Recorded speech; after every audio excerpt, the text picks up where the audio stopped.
الحمد لله الذي نحمده ونستعينه ونستغفره ونؤمن به ونتوكل عليه ونعوذ بالله من شرور أنفسنا ومن سيئات أعمالنا من يهده الله فلا مضل له ومن يضلل فلا هادي له ونشهد أن لا إله إلا الله ونشهد أن محمدا عبده ورسوله أعوذ بالله من الشيطان الرجيم بسم الله الرحمن الرحيم ألف لام ميم ذلك الكتاب لا ريب فيه هدى للمتقين علماء کرام عزیز طلبہ اور برادران اسلام، سب سے پہلے میں آپ کو مبارکبادی دیتا ہوں۔ الحمدللہ ہم نے آ کے یہاں بہت اچھا سن لیا، ہم کو کچھ سیکھنے کا ملا۔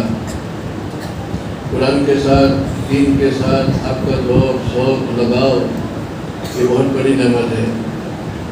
نعمتوں میں سب سے بڑی نعمت ہے دین کا، قرآن کا اور اس لائن کا شوق ہو۔ اس کا جتنا شکر ادا کیا جائے اتنا کم ہے۔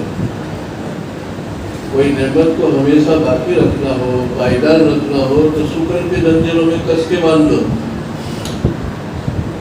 اور اس قسم کی دینداری کے ساتھ اگر سنگین سے سنگین حالات بھی آئے، یہ حالات عارضی ہوتے ہیں، موسمی ہواؤں کی طرح آئے گزر جائے، حقیقتاً نہیں ہوں گے۔ اللہ تعالیٰ نے کلام پاک میں فرمایا لِإِلَافِ قُرَيْشٍ إِلَافِهِمْ رِحْلَةَ الشِّتَاءِ وَالصَّيْفِ فَلْيَعْبُدُوا رَبَّ هَذَا الْبَيْتِ الَّذِي أَطْعَمَهُم مِّن جُوعٍ وَآمَنَهُم مِّنْ خوف۔ اللہ نے قریش کو نعمتیں دی، مختصر ہے کہ اللہ نے کہا کہ اس نعمت کو باقی رکھنا ہو تو شکر کرو۔ فَلْيَعْبُدُوا رَبَّ هَذَا الْبَيْتِ الَّذِي أَطْعَمَهُم مِّن جُوعٍ وَآمَنَهُم مِّنْ خوف۔ اللہ تعالیٰ نے قریش کو دو نعمتیں بہت بڑی دی تھی، ایک تو امن اور ایک کھانے پینے کی فراوانی۔ اگر کھانے پینے کی فراوانی ہے لیکن امن نہیں ہے تو پھر اس کا لقمہ کنکر بن جائے گا، کرکس بن جائے گا۔ تو اللہ تعالیٰ نعمتیں کھانے کی بھی دے، امن کی بھی دے، بڑی نعمت ہے۔ اس نعمت کے اللہ نے فرمایا کہ فَلْيَعْبُدُوا رَبَّ هَذَا الْبَيْتِ، کعبہ شریف کی دوپہر میں اب سبحانہ وتعالیٰ نے یہ بڑی نعمت دی، امن کی اور کھانے کی فراوانی، تو کچھ رکعتیں بڑھا دو شکر کی۔ آپ کا ذوق، شوق، دینی جذبہ باقی رکھنے کے لیے کبھی کبھی 2 رکعت شکرانہ سب پڑھ لیں کہ اللہ تیرا شکر ہے، 2 رکعت اللہ کے سامنے جھک کے پھر مانگے کہ اس نعمت کو باقی رکھنا۔ دوسری بات یہ ہے کہ مجلس قرآن کریم کے ختم کیا ہے، ان بچوں نے اپنے سینوں میں قرآن کریم کو لیا۔ اللہ تعالیٰ نے دنیا کو سب سے بڑی نعمت قرآن دی، کسی کو مسلمانوں کے لیے نہیں۔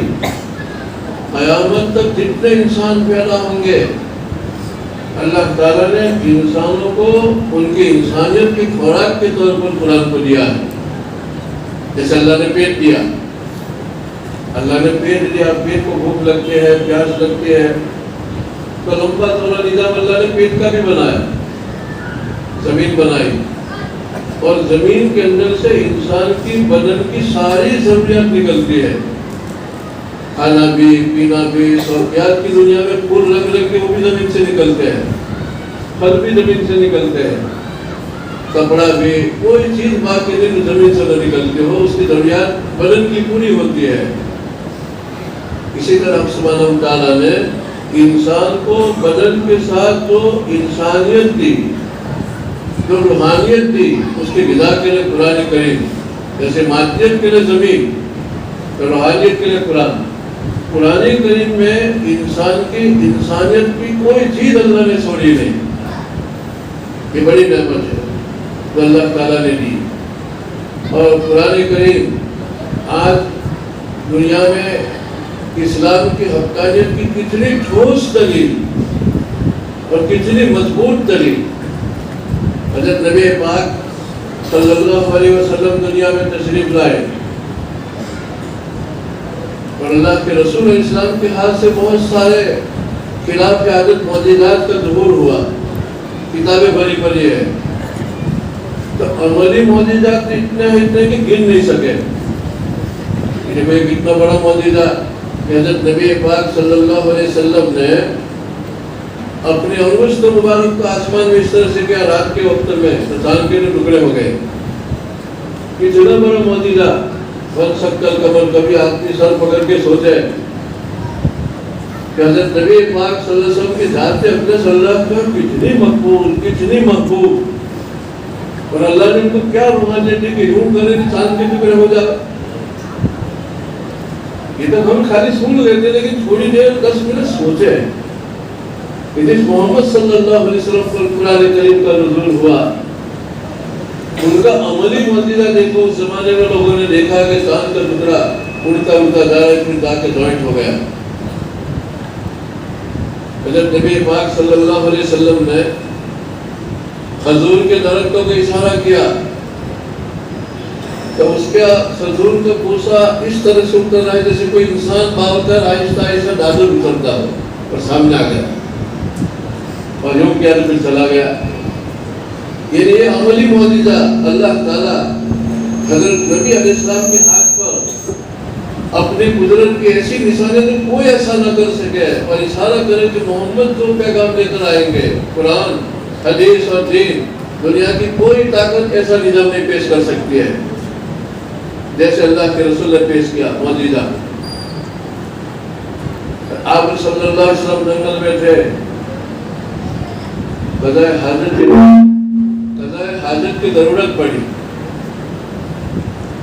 تو حضرت نبی پاک صلی اللہ علیہ وسلم نے ارادہ کیا تو جنگل کے درخت سب جمع ہو گئے اور گنبد بن گئے۔ آپ علیہ السلام فارغ ہوئے تو اپنی جگہ پہ چلے گئے۔ یہ تو مجھ نمونہ 2-3 باتیں قرآن اور حدیث کے اندر حضرت نبی پاک صلی اللہ علیہ وسلم کے دست مبارک سے جو معجزات ظاہر ہوئے وہ اتنا ہے کہ آدمی گن نہیں سکتے ہیں، لیکن یہ معجزات اس وقت کے لوگوں نے دیکھے۔ اب اللہ کے رسول کے بعد کوئی نبی آنے والے نہیں، اب خاتم الانبیاء، تو نبی کو نبوت کی برہان کے طور پر، دستاویز کے طور پر، سند کے طور پر معجزہ دیا جاتا ہے کہ میں اللہ کا نبی ہوں اور یہ سند ہے میرے پاس۔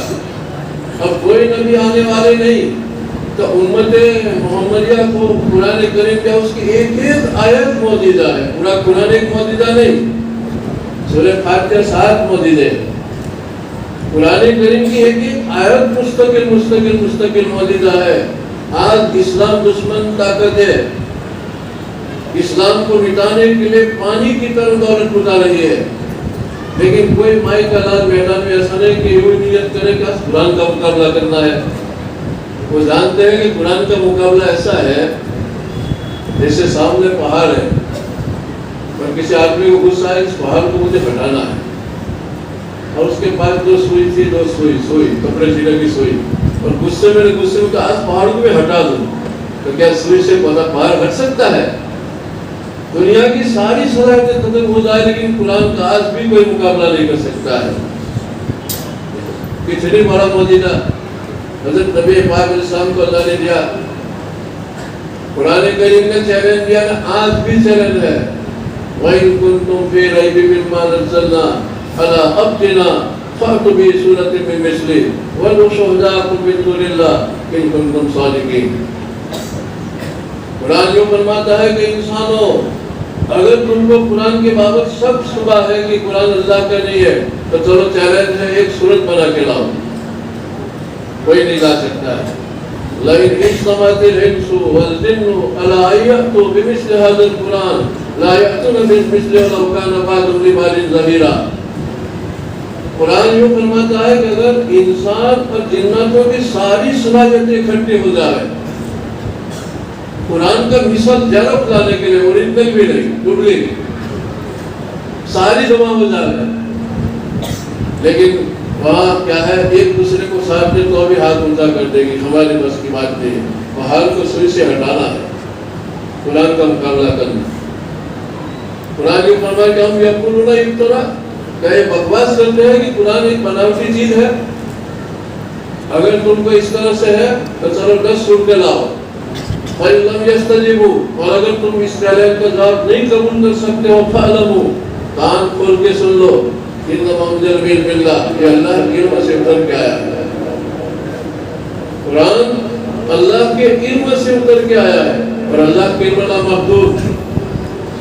قرآن میں ہے کہ لَوْ كَانَ الْبَحْرُ مِدَادًا لِكَلِمَاتِ رَبِّي لَنَفِدَ الْبَحْرُ قَبْلَ أَن تَنفَدَ كَلِمَاتُ رَبِّي وَلَوْ جِئْنَا بِمِثْلِهِ مَدَدًا، اگر دنیا کے سارے سمندر روشنائی بن جاوے، اور ایک آیت میں ہے کہ اگر دنیا کے سارے درخت کا قلم بن جائے، اب ایک درخت کی کتنی قلم بنے؟ کتنے بڑے بڑے جنگلات ہیں دنیا میں۔ قرآن نے کہا کہ دنیا میں جتنے درخت اور جھاڑ جنگل ہے اس کی ایک ایک تحریک قلم بن جائے، قرآن کہتا ہے، اور جتنے سمندر ہے سب روشنائی بن جائے، اور اللہ کی علموں کو لکھنے میں آئے تو سارا روشنائی ختم ہو جائے سمندروں کی، پھر دوسرے سمندر، پھر دوسرے سمندر، پھر دوسرے سمندر، لیکن اللہ کی علم دھوم کا دھوم، اس علم سے اتر کے قرآن آیا، علم موجودہ ہے۔ ذاتاً کبھی عزائی ہوا 1,20,000 تفسیر تو لکھی جا چکی، مولانا یوسف صاحب بنوری رحمہ کی کتاب ہے، اس میں انہوں نے لکھا ہے کہ 1,20,000 تفاسیر تو ہو چکی، لیکن ابھی ابل رہا ہے لوگ قرآن میں سے، جیسے پانی کے دستے ابل رہے ہیں۔ ہم تک آیتیں پڑھتے ہیں، عبادت پڑھتے ہیں، تلاوت کرتے ہیں، اس کے اندر جو علوم ہے یخرج منہما اللؤلؤ والمرجان، اس میں سے جو علوم اور مرجان کو بال ہے، وہ تو ان کو پوچھو جن کو اللہ تعالیٰ نے قرآن کا سمجھ دیا ہے۔ ابن عباس کو کوئی پوچھے رضی اللہ تعالیٰ عنہ، خیر تو قرآن نے یہ فرمایا اگر تم کو ابھی بھی شک ہو، آج بھی قرآن کا چیلنج چھو کر تو ہے اور دنیا کو چیلنج ہے۔ اب دیکھو ہمارے ہاتھ میں اسلام کی بات کسی کی آنکھ میں ہر طرح کے یقین کے ساتھ، مضبوطی کے ساتھ کہنے کے لیے اتنا بڑا ہتھیار ہے، اتنی بڑی طاقت ہے، کوئی تردد نہیں، کوئی اس کے اندر ریب نہیں۔ الف لام میم ذالک الکتاب لا ریب فیہ، اس میں کوئی شک نہیں، اللہ کا کلام ہے۔ حضرت موسیٰ علیہ السلام فرعون کے پاس گئے، قرآن میں پورا لمبا ذکر ہے، مختصر۔ اللہ نے فرمایا کہ یہ ہارون یہ موسیٰ فذهبا الی فرعون، تم فرعون کے پاس چلے جاؤ۔ کہا کہ پروردگار ہم کو تو ڈر لگتا ہے ہماری تکذیب کریں گے وہ، وَيَضِيقُ صَدْرِي وَلَا يَنطَلِقُ لِسَانِي، اور ان کے دربار کا شان شوکت دیکھ کر زبان نہیں چلے گی، سینہ پیچھے کا۔ اللہ نے کہا کل فأتیا، ہرگز نہیں، تم کو جانا پڑے گا، جاؤ اور یوں کہو اِنَّا رَسُولَ رَبِّكُمْ فَأَرْسِلْ مَعَنَا بَنِي إِسرائیل، ہم اللہ کی طرف سے، رب العالمین کی طرف سے آئے ہیں تمہارے پاس یہ فرعون۔ پھر لمبی بات ہونے کے بعد فرعون نے کہا ہمارا رب العالمین، بھئی تم رب العالمین کی طرف سے آئے تو رب تو میں ہوں۔ اس نے دعویٰ کیا کہ رب العالمین، یہ کون لوگ ہیں جن کی طرف سے تم آئے؟ اب حضرت موسیٰ علیہ السلام کے پاس معجزہ تھا کہ اتنی طاقت سی بات کرنے کی، ہمارے پاس تو ایک ہی آیت معجزہ ہے، والناس تک ان کے پاس 2 معجزے تک کتنی طاقت تھی۔ موسیٰ نے فرمایا کہ رب السماوات والارض وما بینہما ان کنتم موقنین، میں اس رب کی طرف سے آیا ہوں جو رب ہے آسمان کا، زمین کا، آسمان زمین کی مابین مخلوق کا۔ تو فرعون کی مجلس کے لوگ سوچنے لگے کہ ہم تو اس کو رب مانتے ہیں، اور آج تک ہم نے یہ سمجھتے کہ فرعون ہی رب پہ آدھا ہے، اور یہ تو یوں کہتے ہیں کہ آسمان زمین اور اس کو بنانے والا، اس کے بیچ کی مخلوق کو بنانے والا وہ اصل رب العالمین ہے، ان کی طرف سے آئے۔ تو فرعون کے مجلس میں جو ان کے بڑے بڑے سرداران تھے، قوم تھی، ان کے دماغ سے فرعون کا ویلیو کم ہونے لگا۔ دیکھو اس وقت ضرورت تھی کہ توحید کی بات کی جاوے، رب کی طاقت کی بات کی جاوے، رب کسی کا اس کی معرفت دی جاوے، کیونکہ اس وقت بیماری یہ تھی کہ اپنے آپ کو رب سمجھ رہا تھا۔ تو اس طرح سے اللہ کی بڑائی بیان کی کہ فرعون کو رب کہنے والے دھیمے دھیمے کیا ہے، فرعون اس کے دل سے نکلنے لگا۔ فرعون نے کہا اپنے ماحول میں جو بیٹھے ہو تو اللہ تستمعون، اللہ سنتے ہو یہ کیا کہتا ہے، اللہ سنتے ہو یہ کیا کہتا ہے. اس طرح سے فرعون نے اپنے ماحول کو کہا یہ تو یوں کہتا ہے کہ میں رب العالمین کی طرف سے آیا ہوں، میرے سوائے تو کوئی رب ہے نہیں، میں نے تو ان کو بھیجا نہیں. حضرت موسیٰ علیہ السلام نے ان کی بات کی طرف دھیان دیے بغیر پھر کہا ربکم و رب آبائکم الاولین، ربکم و رب آبائکم الاولین، میں تمہارا اور تمہارے پچھلے جتنے بڑے بڑے باپ دادا گزرے ان سب کا دونوں میں ان کی طرف سے آیا ہوں. فرعون نے کہا اپنے درباریوں کو ان رسولکم اللہ سے ارسل الیکم لمجنون، ایسا لگتا ہے کہ اس کی کریک ہے، کریک لمجنون، جو رسول تمہارے پاس آئے ہی لگتا ہے کہ کچھ نہیں ہے، دماغ نہیں ٹھیک ہے نہیں ہے. جب یوں کہتا ہے کہ رب العالمین کی طرف سے آیا اور پھر یوں کہتا ہے کہ تمہارے باپ دادوں کا رب ان کی طرف سے آیا.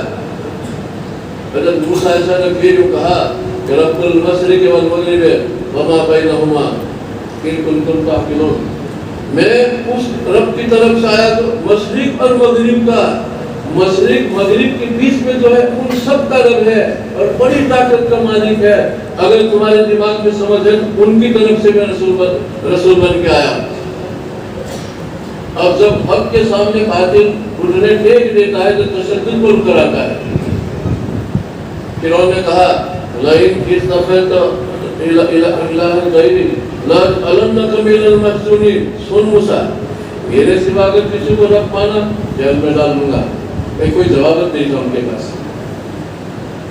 حضرت موسیٰ علیہ السلام نے فرمایا اگر میں تیرے سامنے ایک بات پیش کروں وہی تو کبھی صحیح ہوگی، ایک کھلا موجودہ اللہ کی طرف سے آیا، ان کا رسول ہوں، اس کی سند دوں، دستاویز دوں، پروف لوٹاؤں، بھی حضرت پیش کر، کیا ہے تیرے پاس؟ حضرت موسیٰ علیہ السلام نے فَأَلْقَىٰ عَصَاهُ فَإِذَا هِيَ حَيَّةٌ تَسْعَىٰ، ایک لکڑی تھی ہاتھ میں. حضرت موسیٰ علیہ السلام نے زمین پر ڈالی تو اللہ نے معجزہ بنا لیا، پن پناتا سانپ بن گیا. فَإِذَا هِيَ حَيَّةٌ تَسْعَىٰ، اور لکڑی اٹھا لی تو لکڑی بن گئی. زمین پر ڈالے تو سانپ، ایک معجزہ، اور اٹھا لے تو لکڑی بن جائے، دوسرا معجزہ. وَنَزَعَ يَدَهُ فَإِذَا هِيَ بَيْضَاءُ لِلنَّاظِرِينَ، اپنے بغل میں ہاتھ دبا کے نکالا تو یوں لگے کہ سورج اتر کے آئی، اتنا چمک کے لوگوں کی آنکھیں توڑ گئی، یوں کرنے لگے. پھر یوں کیا تو جیسا تو ایسا حال ہوتا ہے. اس کے بعد فرعون نے اپنے درباریوں کو کہا جادوگر لگتا ہے. کیا لگتا ہے؟ یہ بہت لمبی بات ہے، رات پوری ہو جائے. خیر میں تو خالی اتنا کہنا چاہتا ہوں کہ حضرت موسیٰ علیہ السلام کو اللہ نے وہ معجزے دیے جس کا فرعون کے پاس جواب نہیں تھا، تو ان کی آنکھوں میں ہاتھ ڈال کے حق بات کو کیا. ہمارے پاس تو قیامت تک کے اب کوئی نبی آنے والے نہیں، تو قرآن کریم کتنا زندہ معجزہ اور ایک ایک آیت معجزہ. لیکن آج ہم کو معلوم نہیں کہ ہمارے سر کے اوپر گرم گرم روٹیوں کا ٹوکرا ہے اور ہم دوسروں کے در پہ جا کے بھیک مانگ رہے ہیں. اور یہ بھی خیال ہے کہ ہمارے سر کے اوپر گرم گرم روٹیاں بھوک لگے دیکھو نکال کے کام. ہم تو دنیا کو تہذیب تمدن سکھانے والے، کوئی ہمیں کیا سکھائے.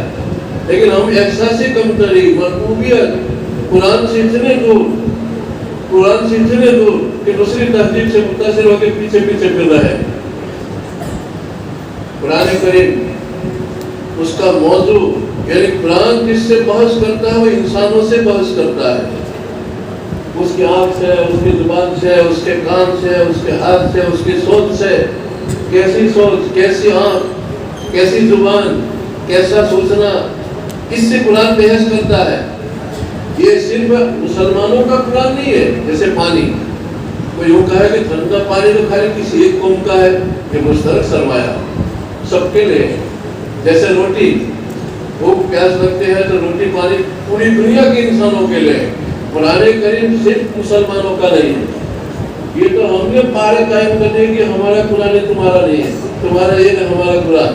یہ سب کے لیے مشترک خوراک ہے. جیسے پانی، دھوپ، روٹی، کپڑا، سب کا مشترک سرمایہ. اسی طرح قرآن کی روحانی خوراک سب کے لیے ہے. اور اپنی انسانیت کی، اپنی روحانیت کی، اپنی بگاڑ کی گھڑیاں اس سے ملانے کی ہے، قرآن سے ملانے کی ہے. میں کہا کرتا ہوں ایک چوراہے کے اوپر گھنٹہ گھر قائم کر دیا، گھنٹہ گھر ٹاور. اب ایک دم صحیح وقت بتاتا ہے، ایک منٹ آگے پیچھے نہیں ہوتا ہے، سالوں کا تجربہ. اب ہر کوئی وہاں جائے گا تو اپنی گھڑی دیکھے گا کہ میری گھڑی میں 9:05 بجے ہے، اور گھنٹہ گھر کے اندر 9 بجے تو میری گھڑی 5 منٹ آگے ہے. اپنی گھڑی پر بھروسہ نہیں ہے، بڑی ملا لے گا، اس سے اپنی گھڑی ملا لے. کوئی ایسا نہیں پوچھے گا کہ اس ٹاور کو نصب کرنے والا چائنا کا تھا، روس کا تھا، امریکہ کا تھا، عربستان کا تھا، انڈین تھا.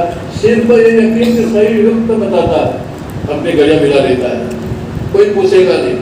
قرآن کریم پوری دنیا کے انسانوں کی زندگی بنانے کے لیے، ان کی انسانیت کی گھڑی کو ملانے کے لیے، اور وہ سوچے کہ میں کیسا بولتا ہوں، قرآن کیسا بولنے کا کہا، اپنی بولی کی گھڑی ملاؤ. قرآن نے یوں کرو کیا سوچ سوچ کے بولو، میں تو بے جھوٹ بولتا ہوں، مجھے گھڑی ملانی پڑے گی. قرآن نے کہا یا ایمان والو اپنے آنکھوں کو نیچی رکھو، اے ایمان والو اپنے آنکھوں کو نیچی رکھو، میں میری آنکھیں کو گھڑی ملاؤں، تو یوں بھی سکتا ہوں. یہ تو یوں کروا دے گا.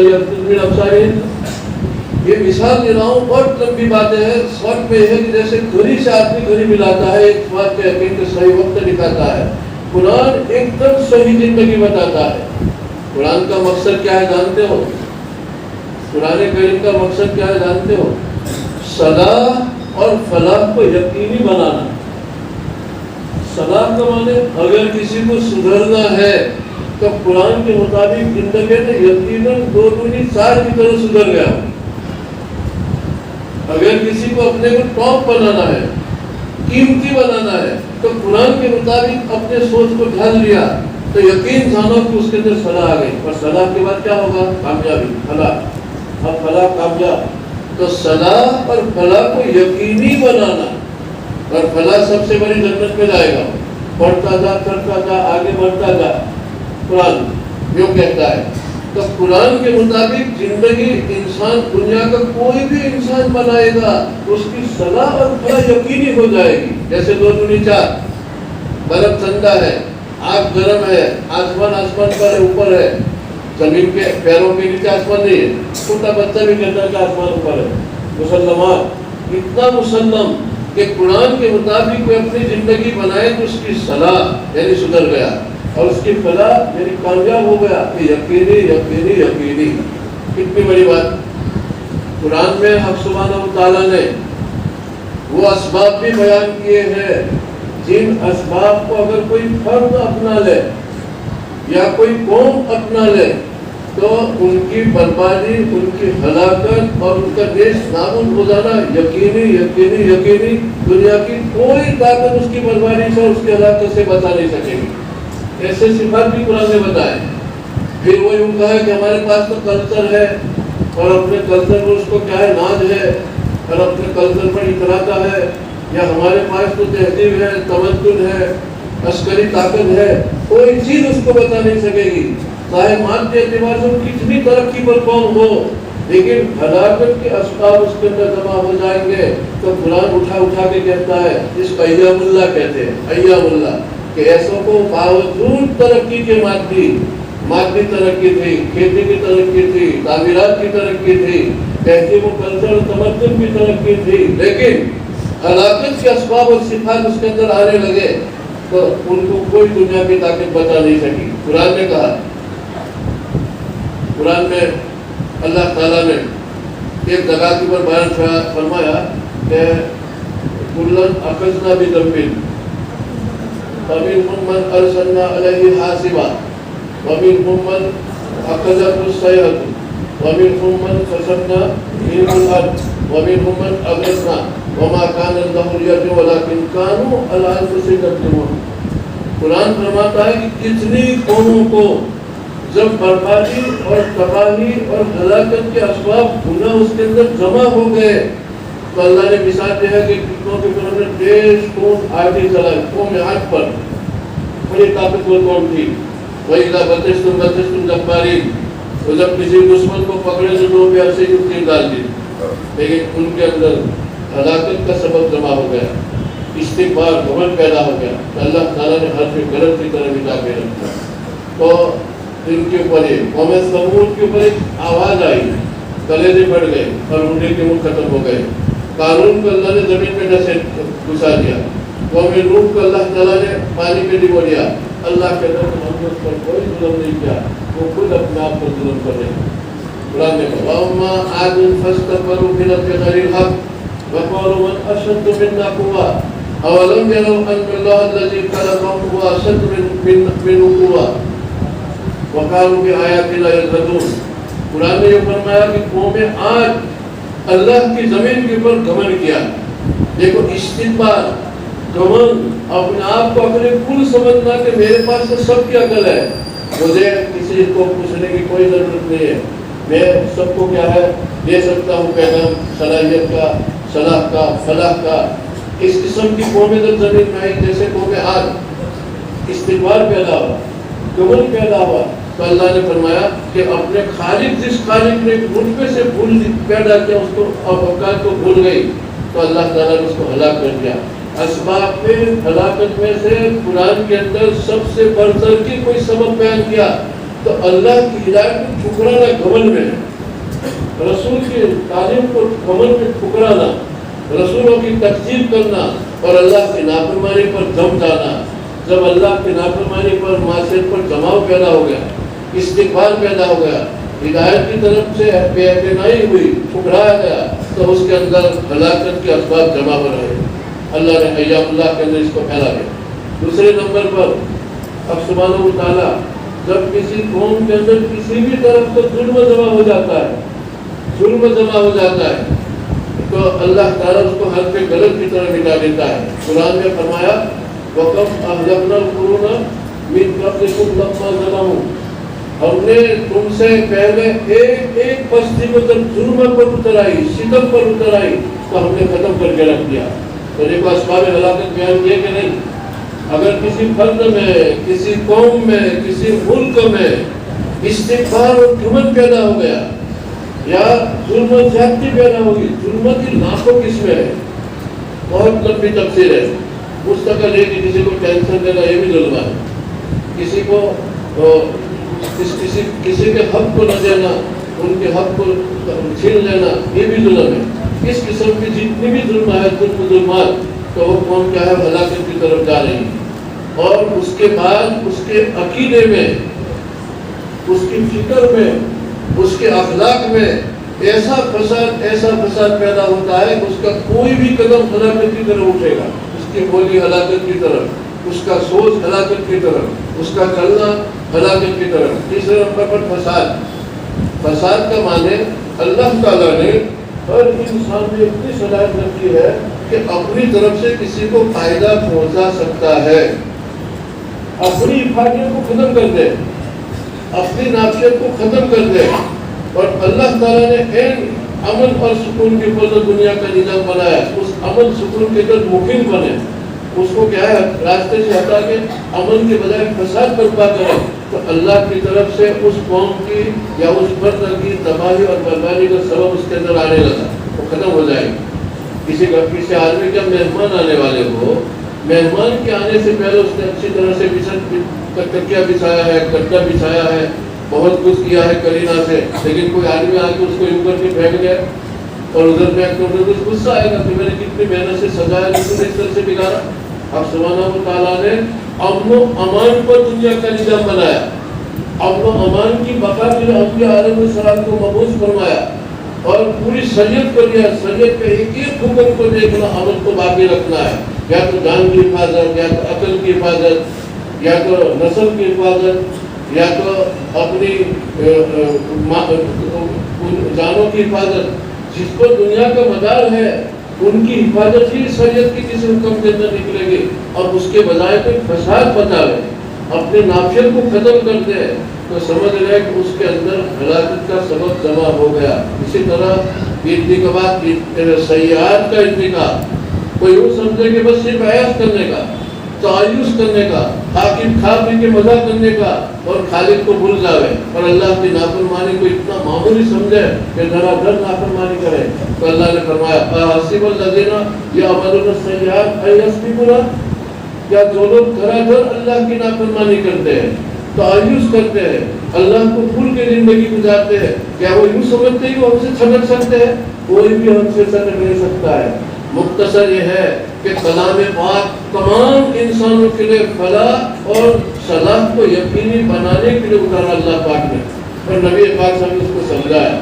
اس میں ایسے اسباب بتائے جو اسباب کوئی قوم اختیار کر لے، تو چاہے وہ علوم اشیاء میں کتنے آگے ہو، مادیت میں کتنے آگے ہو، ان کے پاس کلچر بھی بہت اونچا ہے، تہذیب بھی بہت اونچا ہے، لیکن قرآن پڑھو اولم یسیروا فی الارض فینظروا کیف کان عاقبۃ الذین من قبلکم قالوا اصحاب الارض وامروا اکثر مما امروا۔ قرآن نے فرمایا کہ ذرا دنیا میں گھومو، ایسی قومیں بھی دنیا کے اندر آئی جو کھیتی کے اعتبار سے بہت ترقی پر تھی، جیسے قوم سبا۔ اسی طرح تعمیرات کے اعتبار سے پہاڑوں میں اونچے اونچے بنگلے بنا رہے کہ ان کے پاس ہزاروں قسم کی اسلام کا علم تھا، لیکن اللہ سے رشتہ کٹ گیا، خواہشات پر اوپر آئے، اسباب ہلاکت جمع ہو گئے، تو اللہ تعالیٰ نے ان کو اس طرح سے ہلاک کیا کہ ان کی تمدنی ترقی، ان کی تعمیری ترقی، ان کی جہاد کی لائن کی بلندی ان کو نہیں بچا سکی۔ تو قرآن میرے دوست اور بزرگوں اللہ کی طرف سے بڑی نعمت ہے تمام انسانوں کے لیے، پورے انسانوں کے لیے، اس کو اللہ کی نعمت سمجھے۔ دوسری بات، قرآن کریم میں اللہ تعالیٰ نے جو علوم رکھے ہیں، جس طرح ہم نے تلاوت کی، قرآن پڑھا، آیاتیں پڑھی، لیکن اس میں جو اللہ کی مرادیں ہیں، اللہ تعالیٰ جو اس کے اندر اپنی مراد کے اس مرادوں کو چاہو، یہ بھی اللہ سے ہاتھ اٹھا کے سجدوں میں مانگے کہ اللہ مجھے علم اور قرآن کا نصیب فرما، مجھے قرآن کا نور نصیب فرما، تیری مرادوں میں مجھے مطلع فرما۔ جس طرح کبھی ہریالہ گھاس ہوتا ہے اور ہریالہ گھاس کے نیچے میٹھا پانی ہوتا ہے، لیکن گھاس کے نیچے چھپا ہوا ہے، کبھی کبھی ہوا سے گھاس کھلتا ہے تو پتہ چلتا ہے کہ نیچے پانی ہے۔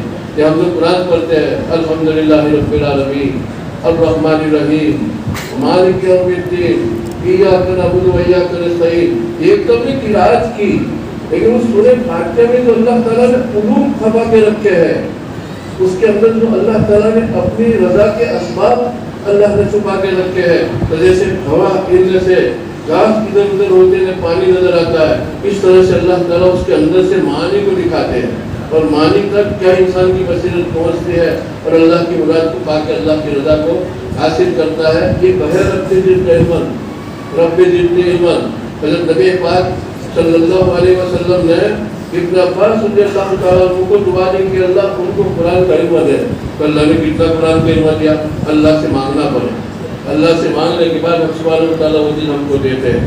کبھی کشمیر جانا تو دیکھنا برف گر رہا ہے، تو برف باری کے اندر بڑے بڑے سیب کے جو باغیچے ہیں اس میں سوکھ جاتے ہیں، لیکن سیب کی خوشبو آتی ہے، اور جو برف نکلتا ہے تو بڑے بڑے سیب اندر سے نمودار ہوتے ہیں۔ اسی طرح ان آیاتوں کے اندر اللہ تعالیٰ نے جو ضرور المرضان چھپا کے رکھے ہیں، جو علوم چھپا کے رکھے ہیں، حضرت علی فرماتے ہیں اگر میں چاہوں تو سورہ فاتحہ میں سے اتنا علوم نکالوں تو سبھی روائی تو 70 اونٹ پر میرا دفتر اٹھانا پڑے، 70 اونٹ خالی سورہ فاتحہ کے اندر جو علوم کھپا کے رکھے ہیں وہ اگر میں نکالوں۔ اللہ کے رسول نے فرمایا انا مدینہ علی بابھا، میں مدینہ کا علم ہوں، علی اس کا گیٹ وہاں سے وہ نکلتے ہیں۔ تو اللہ تعالیٰ نے ہم کو بہت بڑی یہ دی۔ اب میں ان بچوں کو بھی کہتا ہوں کہ اللہ کا شکر ادا کرے، ان کے والد بھی مبارکبادی کے لائق ہے کہ ان کو اللہ تعالیٰ نے توفیق دی کہ اپنے بچوں کو حافظ قرآن بنایا۔ شاہ ولی اللہ علیہ رحمہ نے لکھا ہے کہ جس کے سینے میں قرآن اللہ تعالیٰ دیتا ہے عذاب قبر سے محفوظ ہو جاتا ہے۔ کتنا بڑا سرمایہ ہے، کتنی بڑی دولت، عذاب قبر سے وہ محفوظ ہو جاتا ہے۔ حضرت عمر رضی اللہ تعالیٰ عنہ کی حدیث ہے کہ نبی پاک صلی اللہ علیہ وسلم نے فرمایا کہ اس قرآن سے اللہ کتنوں کو اونچائی پر لے جاتا ہے اور کتنوں کو نیچے لے جاتا ہے۔ الیاذ باللہ، اگر ہم سے قرآن کے بابت بے ادبی ہوئی، گستاخی ہوئی، کس طرح سے پڑھنا تھا اس طرح سے ہم نے نہیں پڑھا، تو یہ بھی ہے کہ یضل بہ کثیرا ویہدی بہ کثیرا، یہ قرآن کتنوں کو ہدایت دیتا ہے، کتنوں کو گمراہ بھی کرتا ہے۔ جیسے روح البیان کے اندر ایک جملہ لکھا ہے کہ قطر الندى سار فی ذوق الاسلام ذرا وسار فی ذوق الابحار سما، جیسے سبنم کا قطرہ جب جنگل میں ٹپکتا ہے تو اژدہا منہ پھاڑ کے اس کو اپنے پیٹ میں لیتا ہے، سبنم جھا کر، اس کے پیٹ میں جا کے وہ چائے مطلب زہر بنتا ہے اور سمندر کا سیپ بھی اپنے میں لیتا ہے اور نیچے بیٹھ جاتا ہے تو فائبر بنتا ہے, موتی بنتا ہے. ایک قطرہ ہے سبزم کا, سانپ کے پیٹ میں جا کے کیا بنتا ہے, زہر بنتا ہے, اور سیپی کے پیٹ میں جا کے موتی بنتا ہے. ایک قرآن ہے, کسی کے لیے ہدایت بنتا ہے اور کسی کے لیے برائی بنتا ہے. تو اللہ سے ڈرے بھی, کانپے بھی, اللہ سے ہدایت بھی مانگے. اور قرآن کریم جب ہدایت کے لیے اترا تو اس میں اتنی زبردست ہدایت ہے. دیکھو شیطان, جنات, ان کی فطرت میں سرکشی ہے, ان کی فطرت میں سرکشی ہے. لیکن حدیث میں آتا ہے کہ لمبا قصہ اس میں ایک ٹکڑا یوں آتا ہے کہ اوقات کے بازار میں جناتوں کی ایک توڑ کی درخت پر بیٹھی تھی. نبی پاک صلی اللہ علیہ وسلم کی زبان مبارک سے قرآن کریم سنا فجر کی نماز میں. تو قرآن سنتے ہی کیا ہے, دھیان کیا تو چلا اٹھنا سمینا قرآن ارے عجیب قرآن, یہ تو ہدایت کی طرف لے جاتا ہے. تو سب کو جناتوں نے ذرا توجہ دی تو اللہ تعالیٰ نے ان کو ہدایت دے دی. تو قرآن کو اگر توجہ سے ہدایت کی مانگ سے ہم پڑھیں گے تو اللہ کیا ہے ہم کو یہ دے دیں گے. ایک تو قرآن ہم فنی حیثیت سے پڑھیں یا مفسر بنیں, ان کی روایت پر ہمارا کام ہو جائے. ایک مطالعہ بھی یہ بھی ہو کہ فنی حیثیت سے مفسر بنیں, اور ایک مطالعہ ہدایت اور نصیحت کی حیثیت سے کہ قرآن جس مقصد کے لیے اترا ہے ہدایت اور نصیحت, اللہ تعالیٰ ہدایت اور نصیحت کا بھی ہم کو بڑا حصہ نصیب فرماوے. اگر ہم کو ہدایت نہیں ملی قرآن کے باوجود تو اس کی مثال ایسی ہے, اس کی مثال ایسی ہے کہ ایک آدمی کو درزی کا فن تو آتا ہے, کرتا سی سکتا ہے, پاجامہ سی سکتا ہے, شیروانی سی سکتا ہے, پورا فن جانتا ہے. بیچارے کے پاس کپڑا نہیں ہے. اب کپڑا نہیں ہے کیسے سیے, یہ ایک سنار ہے, انگوٹھی بنا سکتا ہے, بالی بنا سکتا ہے, پورا فن جانتا ہے, لیکن اس بیچارے کے پاس نہ سننا ہے نہ چاندی ہے, تو بنائے کیسے. اسی طرح میرے پاس نماز کے مسائل تو ہے, میرے پاس زکات کے مسائل تو ہے, میں اخلاقیات کے علموں کو جانتا ہوں, لیکن ہدایت نہیں ملی تو میں باوجود اخلاقیات کے علموں کے بد اخلاق ہوں گا, باوجود نماز کے مسائل کے بے نمازی ہوں گا, باوجود روزے اور زکات کے مسائل کے زکات بھی نہیں دوں گا, میں روزہ بھی نہیں رکھوں گا. جیسے وہ بیچارہ جانتا تو ہے لیکن کپڑا نہیں ہے کیسے سیکھے دے, سونا چاندی نہیں ہے تو کیسے دیور بنا کے دے. یا بڑا بیچارہ پلنگ بنا سکتا ہے, کرسی بنا سکتا ہے, دروازہ بنا سکتا ہے, لیکن لکڑا نہیں ہے ان کے پاس. تو ہدایت ایسا جیسے مٹیریل. تو قرآن ہدایت کے لیے اترا تو قرآن پڑھتے وقت اندر سے مان ہو ہماری. یہ سب سے بڑی قرآن کی قدر ہے کہ اللہ جس مقصد کے لیے تو نے قرآن کو اتارا, ہم تو اس سے بھیک مانگتے ہیں, اس میں سے مجھے ہدایت دے, مجھے نصیحت دے. قرآن نے اس کی دعوت دی ہے, اولا تذکرون اولا یذکرون اولا یشکرون اولا فبأي آلاء ربکما تکذبان. کہاں کس انداز سے اللہ تعالیٰ تدبر کی دعوت دیتا ہے, تدبر کی دعوت دیتا ہے, ہدایت کی مانگ کی دعوت دیتا ہے. یہ بنیادی چیز ہے. خیر عقید میں وقت بھی ہو گیا تو میں یوں کہتا ہوں کہ بچے مبارکباد ہے, ان کے والد بھی مبارکباد ہے کہ اللہ تعالیٰ نے ان کو بچوں کو حافظ کرنے کی توفیق عطا فرمائی. اور اللہ سے دعا کرتے ہیں کہ اس مبارک مجلس سے ہماری جتنی خواہش تمنائیں ہیں اللہ پوری فرماوے. جو بیمار ہو ان کو اس کے طفیل میں تندرست عطا فرماوے. جو مقروض ہے اللہ تعالیٰ اس کی طفیل میں ہمارے قرضوں کو ادا کرنے کے اسباب مہیا فرماوے. گھروں میں الجھن ہو تو اللہ تعالیٰ اس مبارک محفل کی برکت سے اللہ تعالیٰ گھروں کی الجھنوں کو سلجھا دے. یہ دعائیں کرے, یہ دعا کا محل ہے, دعا کا مقام ہے, اللہ کا کلام ہے. اور اللہ سے دعا کرے کہ ہم نے جو کچھ سنا اللہ تعالیٰ ہمارے دین میں طلاق کے عطا فرماوے, اس پر عمل عطا فرماوے, اس کے مطابق یقین عطا فرماوے. وآخر دعوانا الحمدللہ رب العالمین.